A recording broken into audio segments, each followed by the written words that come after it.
Can you believe that? Maybe you have finals before the winter break, and I'm sure there would be more protesters here, but they're all finishing their last term paper. Why all white men are literally Hitler. It's amazing. They've all arrived at the same title. Absolutely incredible from reading BuzzFeed. They've all decided that they're going to write the same thing. I'm very happy to come here today. At one point, it was not clear that the Dangerous Faggot Tour would be able to make an appearance at Minnesota State.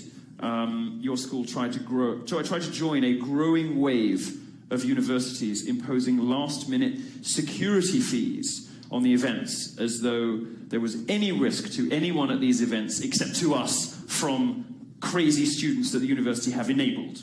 So in other words, it's just, on the one hand, it's a sort of way that they admit that they've created a monster, but also blame me for it.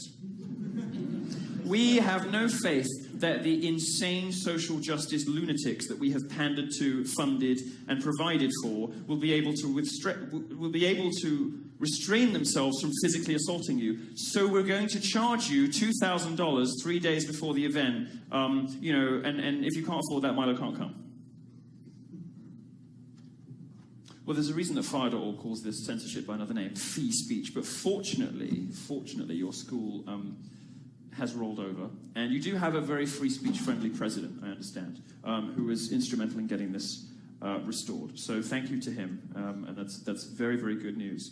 My tour doesn't charge appearance fees, as most people know, and we're not going to let cowardly university administrations shut us down with surprise costs given to students. And when it happens, we will name them, and we will shame them, and as is the case for most universities, Minnesota State came to their senses.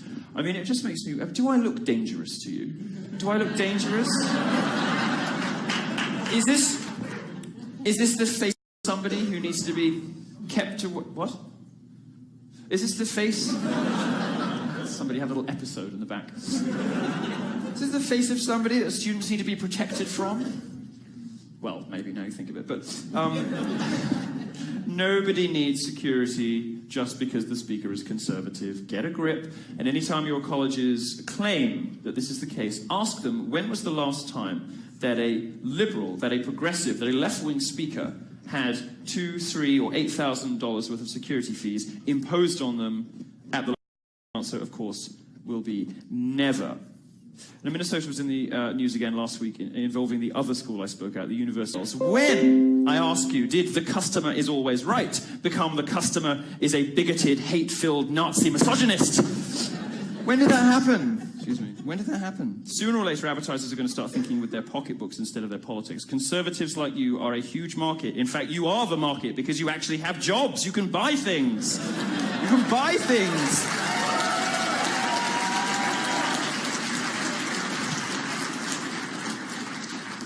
Look at what happened to Kellogg's. Poor Kellogg's. Poor Kellogg's. Stock price crashing. And so many Breitbart, I mean, was it hundreds of thousands of people, Breitbart readers now, weaning themselves off cereal. It's like crack, this stuff. Like breakfast crack for fatties. Frosted Flakes. It's disgusting, by the way. It is horrible, tasteless, sugar-laden food for fat people. And you should stop eating it anyway. But it just goes to show what happens when you pick a fight with me or with Breitbart or with, of course, our readers and conservatives in America who are tired of being lied to and lied about, and who demonstrated that, who gave a very clear message to the elites in America and to left-wing corporate America that supported Hillary Clinton. Very clear message at the last election by doing what? Voting in Donald Trump, of all people, to send a message that conservative America was tired of being lied to and lied about. But let us, Daddy, yes, his name is Daddy. But let us speak of happier things. We're here to celebrate, after all. I'd like to start off the main portion of this evening's talk with a simple phrase, one you're not really supposed to say in American polite society. You're not supposed to have it up on signs. You're not supposed to have it in public places. That phrase is Merry Christmas! Merry Christmas!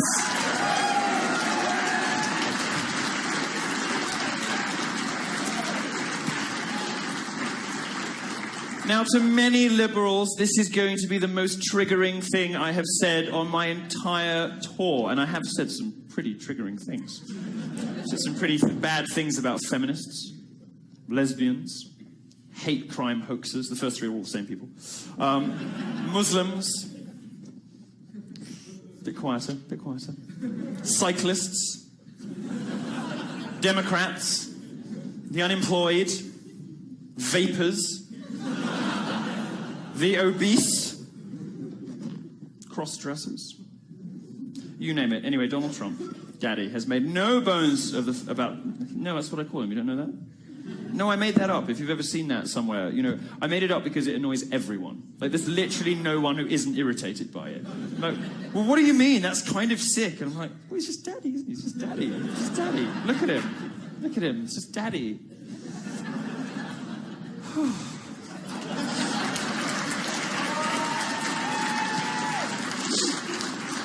Donald Trump has made no bones about his support for the phrase "Merry fucking Christmas," although he didn't put the fucking in there. He said it in front of Christmas trees during his victory tour, looking like a god. Contrast this with President Obama, whose traditional presidential Christmas cards don't even say Christmas on them this year. Incidentally, he's only the 4th president in American history to use his own picture, a picture of himself, on his Christmas card. The only ones to do it before were Herbert Hoover, FDR, and of course, the Clintons. Obama and Hillary, of course, being the 2 most egotistical people ever to be attracted to what is already, let's be honest, quite an ego-driven job.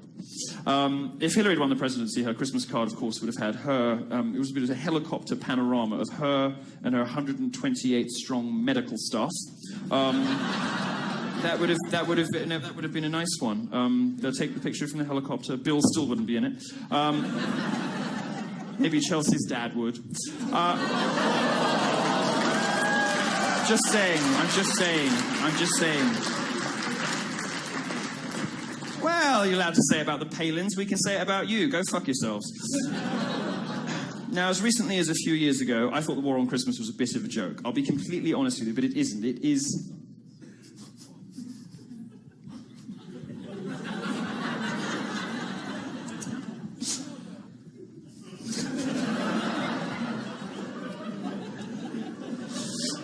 I think I'm being trolled by those 2 nice gentlemen you saw in the video. Why?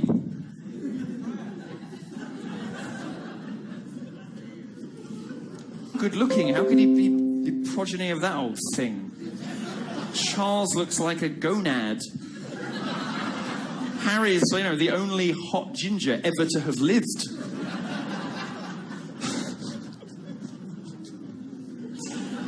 Or maybe they believe it was Christmas shoppers who attacked non-believers with a knife in a Minnesota mall. See, I do my homework. No, I'm just kidding. They're all Muslims. Now, the exact people the left is trying to placate are, in many cases, America's burgeoning Islamic community. They honestly believe that if they grovel hard enough, they won't be murdered.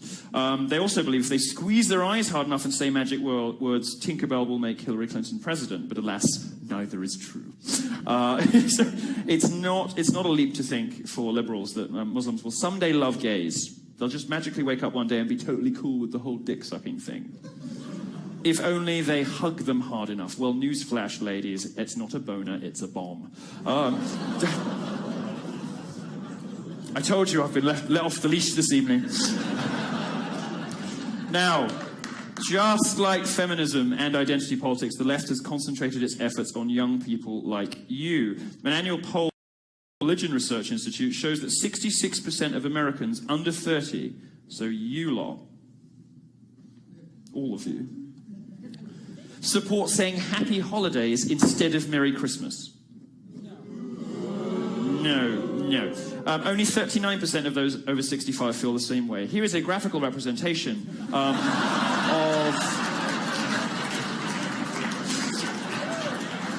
Here's a graphical representation of that 66% of millennials who believe that we should say Happy Holidays instead of Merry Christmas. Old people know our country is in trouble, besides the Christmas thing, but when they tell kids to get off their lawn, these days the kids reply, actually, the lawn is the property of Native Americans and it was stolen by the white man, so maybe you should get off your lawn. The war on Christmas, however, continues unabated. It's just about the only concept held sacred by the progressive left, which is diversity, which basically means no white people, no straight people, nobody normal.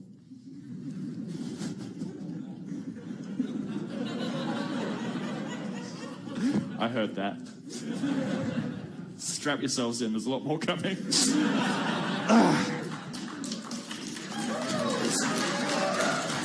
The war on Christmas continues unabated. It is about the only concept they hold sacred. Anything that promotes or supports the cult of diversity is good. Anything that is not inclusive is bad. In the minds of a liberal, someone who isn't Christian would be offended if we say Merry Christmas, so we shouldn't say Merry Christmas to anyone. This is insane. Completely insane. I think the problem is that most leftists only know people like themselves. Miserable atheists who don't believe in anything except the authoritarian control of speech and thought by the government. I know all sorts of people. Wasn't even a joke, but thanks. I know plenty of people. I know all sorts of people. I might wander up. I mean, I'm sort of technically Jewish, but sort of Jewish, you know. Sorry, most of them are better. You know, I was raised Catholic, so, you know, I might walk up to somebody and say Merry Christmas, not realize they were, you know, one of the chosen people, and might say, what? I can say that. And they say, oh, I'm Jewish. And I'm like, oh, I'm sorry, well, Happy Hanukkah, or whatever I might say, you know. Most of the people I interact with are obviously celebrating Kwanzaa, but... What? That was nice, I was being nice.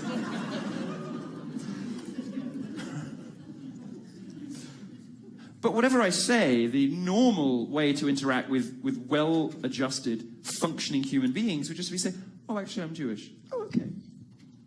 Oh, actually, I'm Muslim. Okay.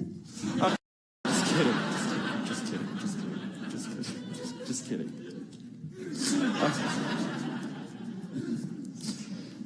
This is how normal people operate in normal social situations. The only people who don't celebrate Christmas and can't mentally process Merry Christmas as anything except a hate crime are people looking to be offended. The sorts of people who wander around waiting to say, excuse me, that's really inappropriate. What the secular, soulless left fails to understand is that most people aren't as eager to take offense at everything as they are. Most people quite like to have a laugh. Most people quite like to be joyful. Most people quite like to have fun. And most people like Christmas. Most people like celebrating Christmas, irrespective of their religious beliefs. You know, most people, you know, even atheists, use it. Well, if you disagree with me on any matter under the sun, raise your hand, you go first. All right, so how this is going to work is we're going to have people go around the back and line up in a line along one side of the aisle, and then you'll come here, stand on the pink X. I'll hold the microphone for you, and then you can ask your one question. Okay? 1 minute long. Yep. You ready? Yep, right on pink X. Good? Howdy, go for it. Hello. I see a lot of similarities between you and Jordan Peterson. What are your thoughts on the Jordan Peterson revolution? I mean, I love Jordan. I know Professor Peterson relatively well at this point, and I think he's doing an awful lot of good. We looked at each other the other day. We were having a conversation on Dave Rubin's show, and we looked at each other and we said, how is it that we found a huge market for saying things like, take responsibility for your own life and tell the truth? Like, how is this a big market proposition?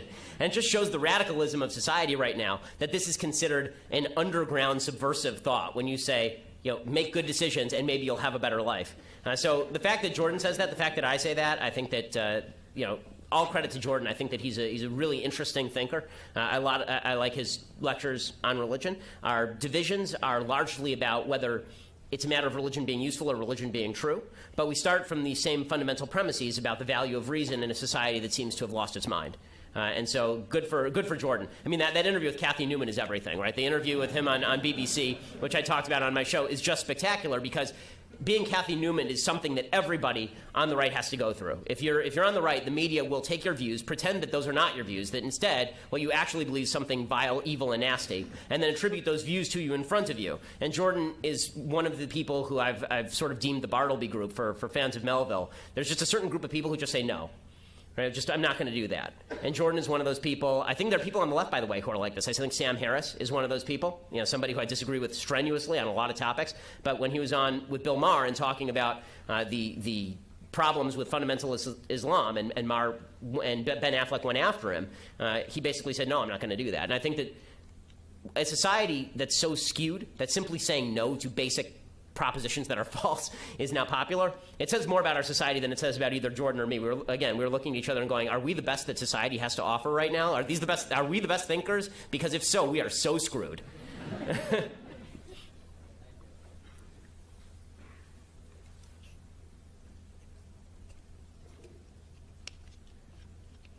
First of all, I just wanted to say I'm a huge fan of yours. You've distracted me from my own school because you're like my new school. I obsessively watch your videos. What's your major? I'm a business administration major. Okay, so you may be learning more from me then. I mean, I've learned more about like capitalism and like how our system actually works from you than like any other class. Oh, thank you, I appreciate it. But yeah, my question was, what is your opinion on labels in general? So like, obviously, there's a difference between leftists and liberals. Yes. Do you think it's important to like say like saying if you say I'm a conservatism or I'm a conservative, but yet you hold some leftist views or some liberal views, do you think you should be saying like I should be saying I'm a conservative then? I mean, so I think that if I were to make a fundamental distinction between conservative thought and leftist thought, conservative thought says that when in conflict, individual rights trump communal rights, and leftist thought says that when in conflict, communal rights trump individual rights. That's the very shorthand, very, very shorthand description of the ideologies. Obviously, there's some play in the definitions. If in the best of all possible worlds, we would all be able to have just a giant list of our issue resumes, all the things we feel about various issues, and then we wouldn't have to use labels. But it's useful shorthand. The truth is that you can usually tell within 5 minutes of talking to somebody, at least I can, where they stand politically on the spectrum. And if you are conservative because you believe in personal responsibility and individual rights that pre-exist government, and a government that was designed specifically in order to protect those rights, not in order to provide you positive rights, not in order to give you things that belong to other people, then you are conservative even if you may stray on various smaller issues, I think. Thanks.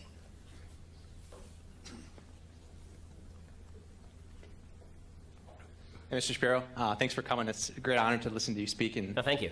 Coming all the way out to Minnesota in the cold. So we all know your opinions and feelings about Donald Trump and why you chose not to vote for him in the election cycle. I guess my question is there ever a point where you think it's more important to stop a radical leftist ideology or candidate rather than vote for someone who adequately promulgates conservative ideology and morals? Or I guess, in simpler words, does the lesser of two arguments, or the lesser of two evils argument, ever hold water for you? So I think the lesser of evils argument can hold water, but you have to be talking about something that is an absolute incurable evil. Because otherwise what you do is you fall into a trap where every single election becomes a lesser of two evils argument, which is basically what we've had for since Reagan, I'd say. It's a serious problem because all the parties have to do is run somebody who's slightly less crappy than the other party, and then we're all supposed to throw up our hands and say, oh, hallelujah, we just saved the country by voting for someone. Now, this is not a referendum on what President Trump has done so far. I like a lot of what President Trump has done policy-wise. I'm far more skeptical of President Trump rhetorically. I think that the president has continues to do severe damage to the comedy in the country and the possibility of building a social fabric, which I actually think is a really important thing. That said, I never said during the election cycle that I didn't understand the lesser of two evils argument. I just didn't think it applied simply because I thought that there was another long-term consideration, which was what happens if, for example, Trump is so unpopular that even if he gives me some of the things I want, he blows out conservatism. In 2018, the Republicans lose Congress, and in 2020, Kamala Harris is president with a Democratic Congress. Right? That was a serious political consideration.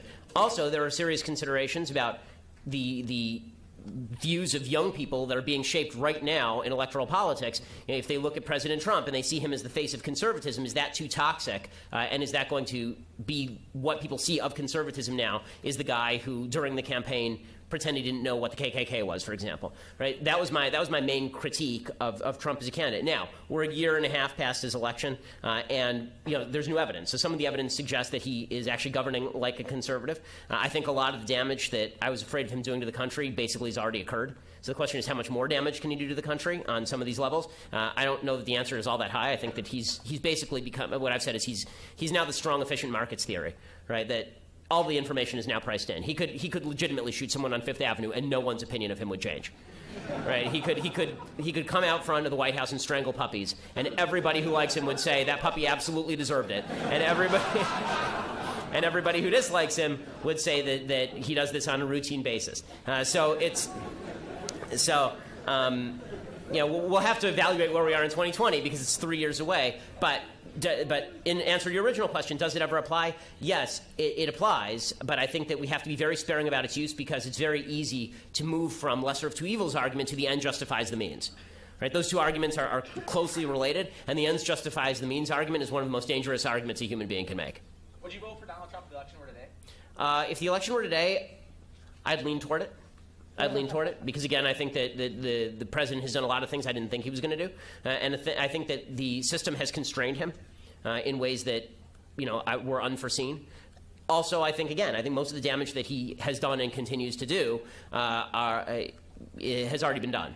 I think that if all the damage has been done, if the hole is already in the boat, I'm not sure that the situation is bettered by a Democrat taking over with the hole in the boat at this point.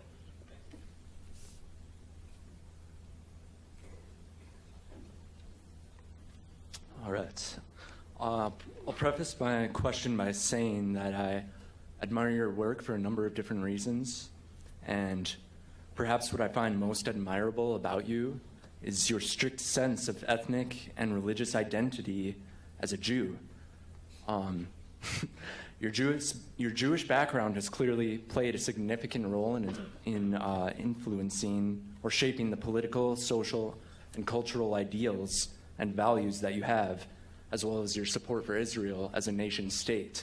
So, I'm wondering, Ben, do you support the classical definition of a nation as being demographically and culturally homogenous, like that of Israel, similar to the definition that American forefathers generally upheld, with exceptions, of course, until the Hart-Celler Immigration Act of 1965? Okay, so one, I want to correct a mischaracterization. You said that I take a lot of pride in my ethnic and religious identity. I take no pride in my ethnic identity. I take a lot of pride in my religious identity.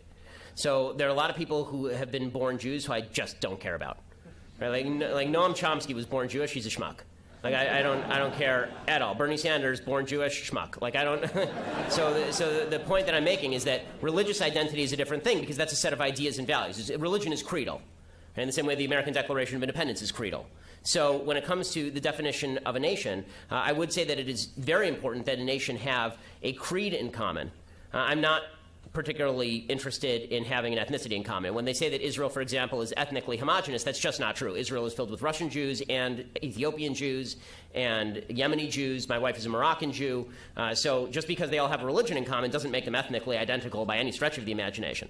Right? Again, it's pretty hard to find somebody who's more ethnically non-identical than a Russian Jew and an Ethiopian Jew. So the reason that I believe in Israel as a nation state is not for ethnic reasons. It's because of religious observance reasons, that Israel is a place where the religion of Judaism can thrive and be safe, which I think is an important thing. And I think the same thing is true in the United States when it comes to the creed of the United States. I think America is a creedal country. I think it's what has made America great. Now, that's not to say that everybody who comes into the country has an equal capacity to assimilate to that creed. The assimilation capacity of people, I don't think, has to do much with ethnic identity. I think it does have to do with cultural identity. I think there are cultures that come into the country, people who come from various cultures, who may not be as easily able to assimilate, because obviously that's just the case. I mean, there are people who come in and they already know English. There are people who come in and they've already had a history with Western democracy. There are people who come in and they've never seen a gay person before, and in their old country, gay people were caned and killed. So it's important to recognize that cultures are not the same thing as ethnicities. And I think it's a dangerous game to play when we say that that ethnicity means culture when they clearly do not mean anything of the sort.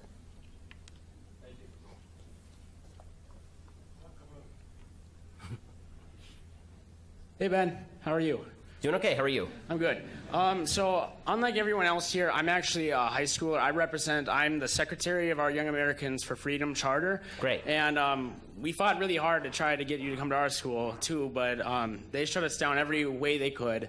I know I got to keep this short, but I wanted to ask you, what's the best way as secretary I can reach out to young people who may not know what conservatism is And how can I inspire them to join the movement that pretty much you lead? Well, that's very kind of you. Not sure I lead it, but that's nice of you. I think that as far as how to get people to join the movement, people join movements because they see flashpoints in culture.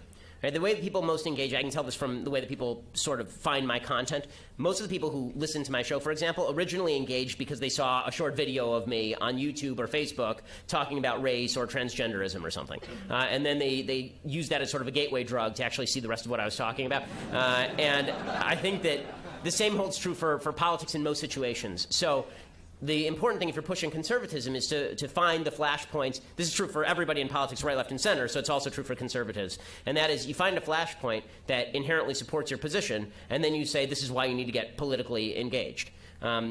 And you have to find out what the person is really interested in. Not everybody is interested in the same issues. There's some people who are very interested in the unborn. There are some people who are very interested in gun rights. I see the NRA hat. There are a bunch of people who are very interested in economic liberty. There are a bunch of people who are libertarian and just don't want the government involved in their business. And so you have to sort of identify what issue motivates somebody as a general rule, and then determine how you make the approach politically on a hot button issue that's in the news, because that's first people have to be interested, and what makes people interested is those hot button flashpoints in politics. It's not you telling somebody to go out and read Frederick Hayek. It's not going to happen. Would it be all right if I got a picture of you? I'd be happy to do that after. I think that we'll probably try and stick around a little bit to do that.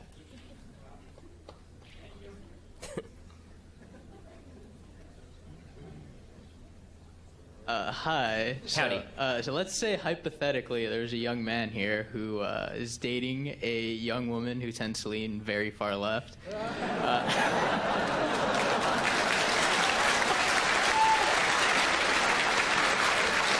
So, sorry, before you go any further, is she present right now? No, she is not. Okay, good, so I can be honest. All right.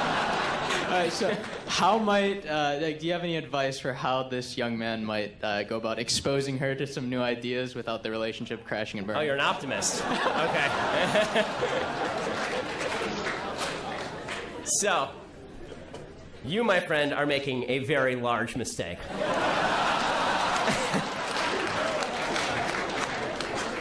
I'm sure she's wonderful. I'm sure she's supremely attractive. I'm sure all of those things. It depends what the relationship is for. Are you in it for marriage, or like you actually have to give me like what's the end goal here? Yeah, marriage. Okay, so if you're in it for marriage, then the number one thing you must have in common with your spouse is values. You don't have interests come after values. But most people are interested in lots of things. There are lots of interesting things in the world. Liking the same movies, liking the same art, virtually worthless. What is important is that you have the same value system. So politics are a reflection of values. Now, there are a lot of people who never connect their politics with their values. So you have to determine whether she's politically left because this represents some core values, or just because she's been told a bunch of slogans and now she repeats all these slogans. So when I first dated my wife, for example, my wife thought of herself as pro-choice. And then the more that we discussed the issue, it became very clear to her that she was actually pro-life and hadn't really considered the issue in a serious way. It was just she was told on college campus that it was a good thing to be pro-choice, and so she said she was pro-choice. And the same thing was true of gun rights, for example. She didn't know anything about guns. She'd been told guns were bad, and then when I explained gun rights to her, and when it turned out that her father was a member of the military, then she shifted a little bit. Politics is the tip of the iceberg. The question is whether your girlfriend's politics, or this unnamed person's girlfriend's politics,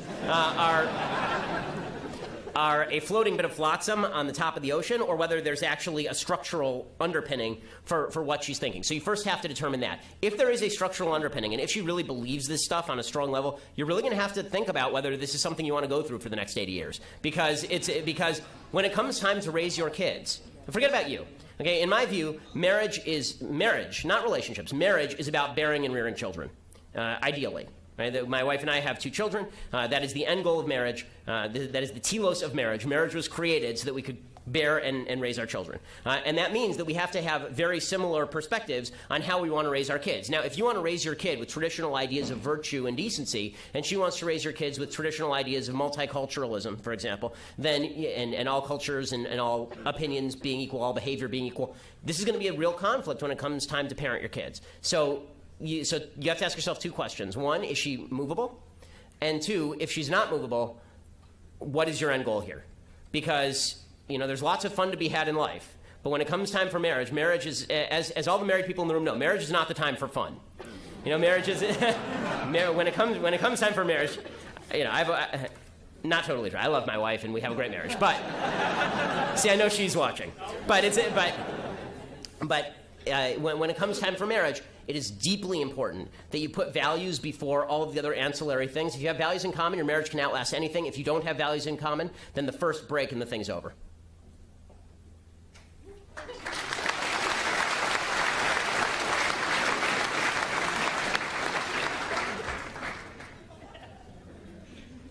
Hey, Ben.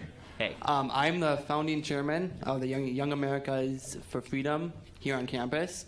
We're almost an official group. You just have to recognize us. We have 2 people to go, so that's good news. I'm also a convert from Milo Yiannopoulos to you, which is pretty good.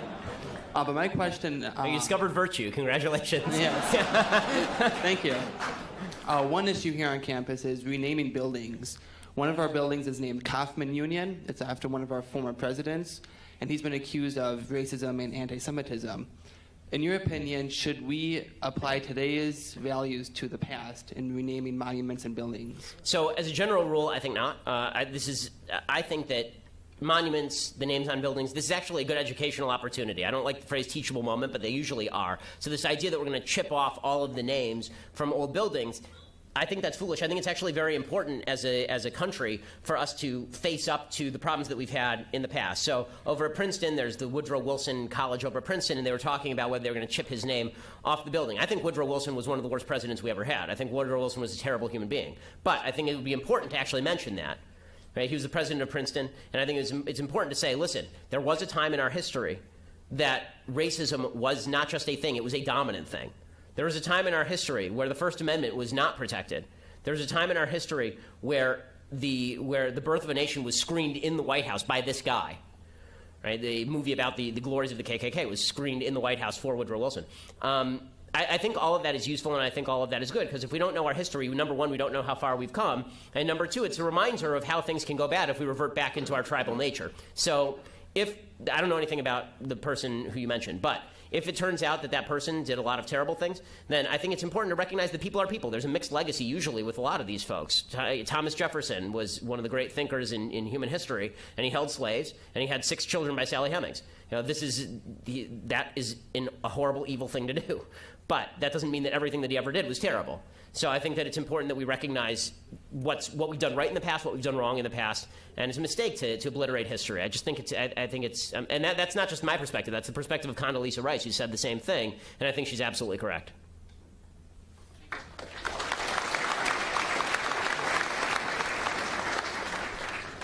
Hey, Ben. Howdy. So I've been following you since your Piers Morgan interview years back. That was awesome. Question. So I hear you put a lot of emphasis on the free market, fixing, for example, like racism and being self-regulatory. A pure example of this is if a business refuses business to a minority, a competing business will pop up and steal the business of folks who found the former business immoral, and that will run the racist business out of business. If you're following me here. All right. I got you. All right, so with a country so large as the United States, couldn't there still be enough niche market to keep the original business afloat?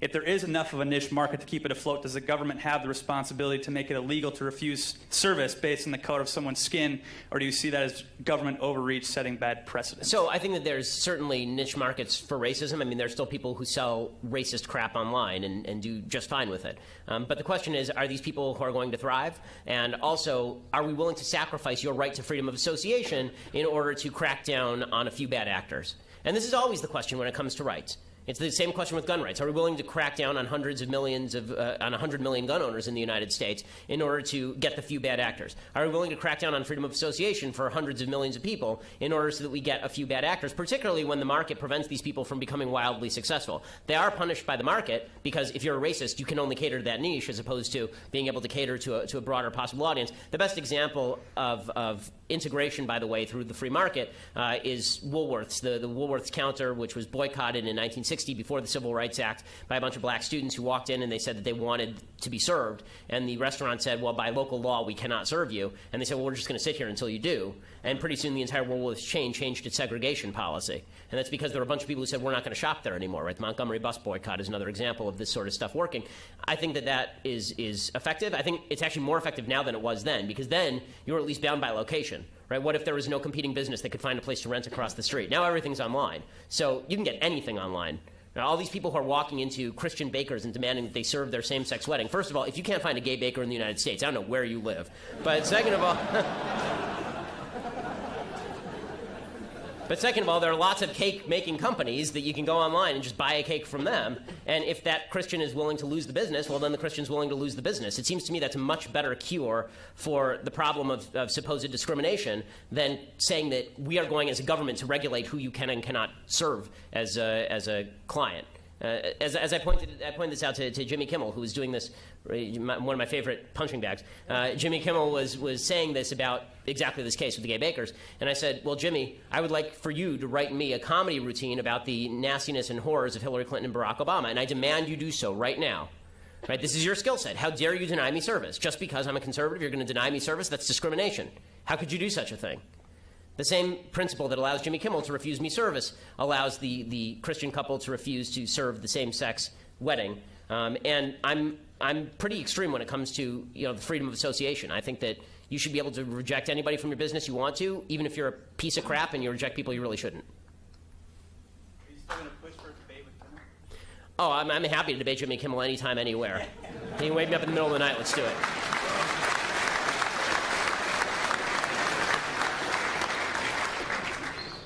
Hi, how's it going?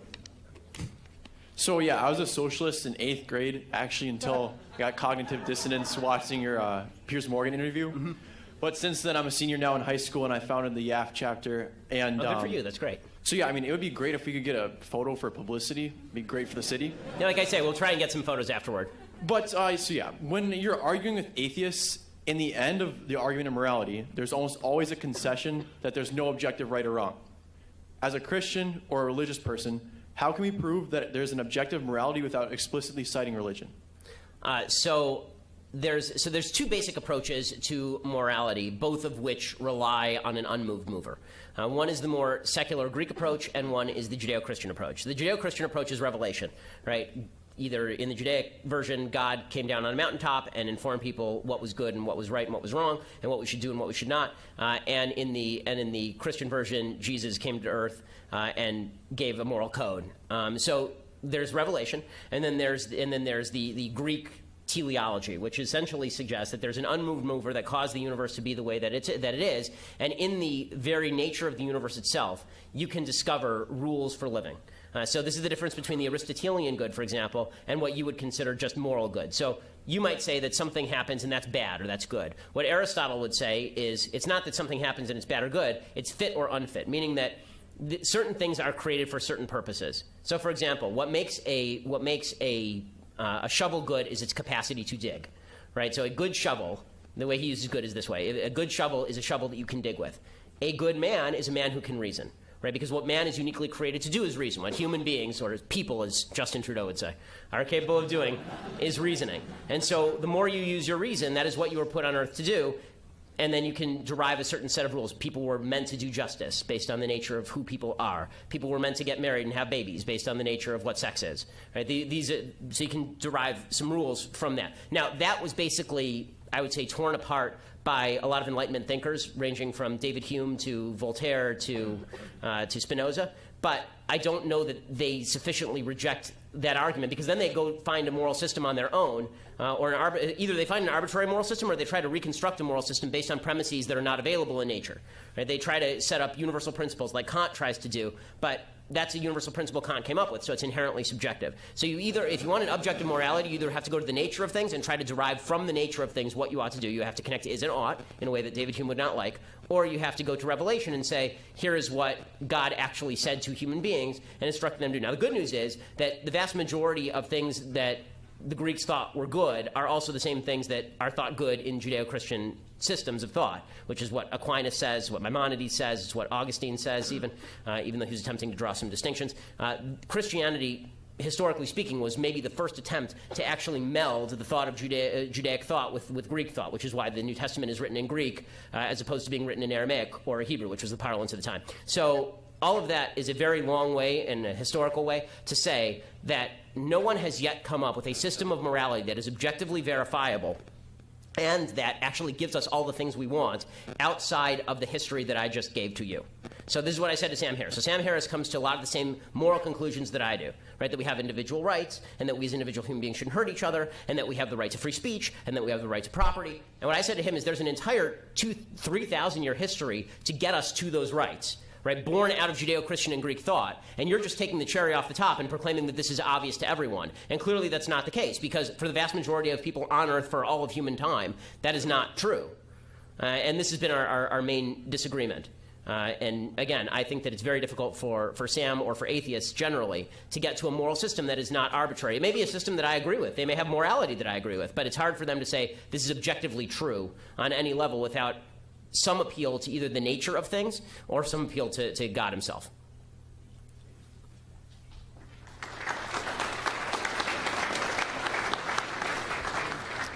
Hey, Ben. So I'm definitely a left-leaning student, but I listen to your podcast every day. Well, thank you for coming and thank you for listening. I appreciate it. Thank you. So my question is about race and culture. So while I agree with you that when you look at white America, it's silly to say that the majority of white Americans are actively trying to prevent you from getting to where you want to be. I'm East Indian, and I have definitely experienced some racism, but I never felt as though it keeps Indians from succeeding. So I do think there's a cultural component that supersedes the color of your skin. But I also think that it's naive to say that it just so happens that the same minority groups that have been historically oppressed happen to have cultures that are less conducive to success. I believe that environment can create culture. Can you acknowledge the historical reasonings that led to these so-called unsuccessful cultures and not put blame on these minority groups?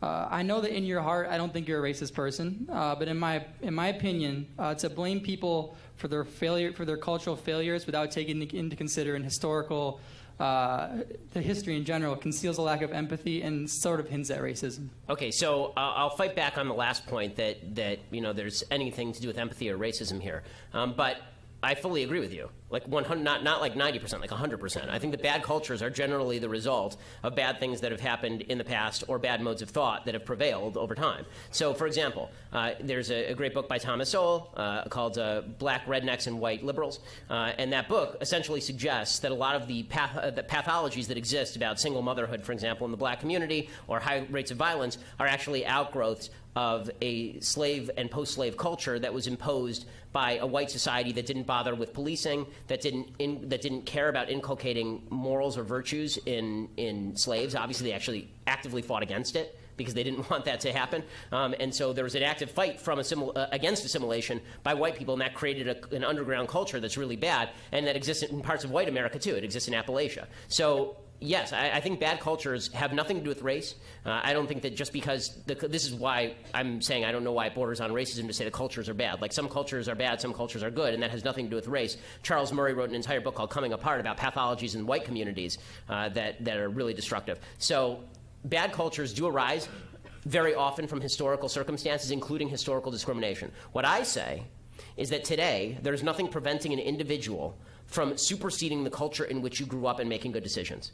In a free country, somebody's going to have to break this chain. Somebody's going to have to break this cycle. And so, am I going to? I don't care if you want to say that the pathologies that exist in the black community, black inner city community of high rates of single motherhood and violence, for example, or lack of institutional wealth, that is a result of historic racism. I'm fine with you saying that. I don't have any problem with that. I'm not talking about historical racism when I talk about white privilege. I'm talking about right now the idea that there's a superstructure of rules and laws that are preventing you from succeeding, or a culture that is trying to keep you down. I don't think that's the case. So the question becomes, if you are here, let's say that on average, the culture in white America, or with regard to single motherhood, to take an example, is here, right? Because there's less single motherhood in the white community than the black community. And in the black community, it's here because it's 70% single motherhood rate, and the white community is 40%. Okay, so the question is, before, thanks to racism and thanks to discrimination, there was a cap on the black community that was here, and they couldn't get past it. Okay, now the ceiling's been removed. So what do you as an individual black person do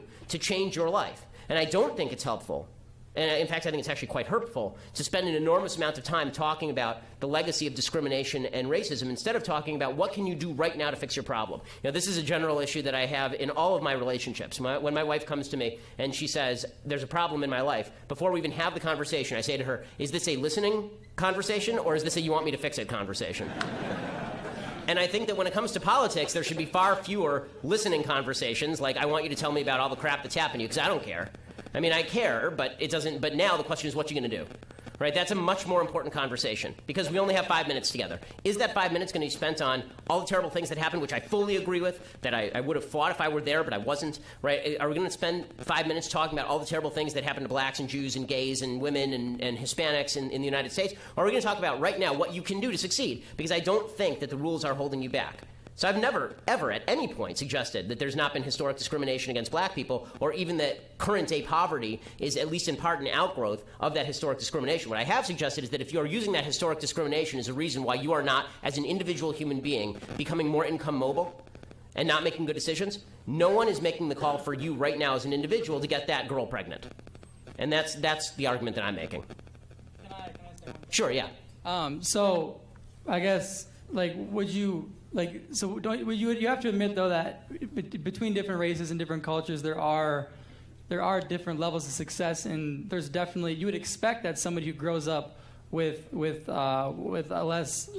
being able less to succeed, you would expect that would happen in certain communities and certain right. That's why they're called communities. pathologies of culture. Yeah, for sure. I mean, if you grew up in a worse situation than somebody else who grew up in a better situation, of course you're going to grow up having obstacles that other person has to overcome. But that doesn't mean that other person, number one, victimized you. Right?